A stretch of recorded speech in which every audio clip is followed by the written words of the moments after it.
ကဲစမယ်ဗျာ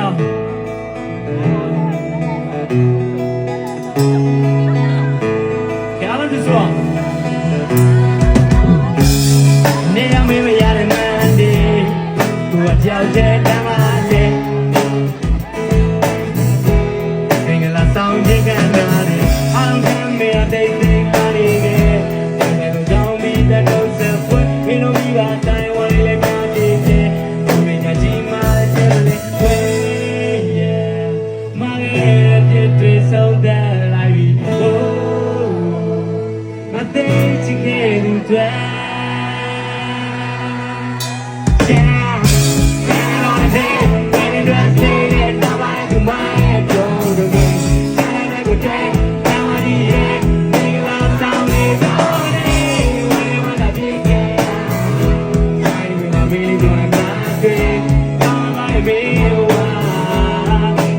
Go,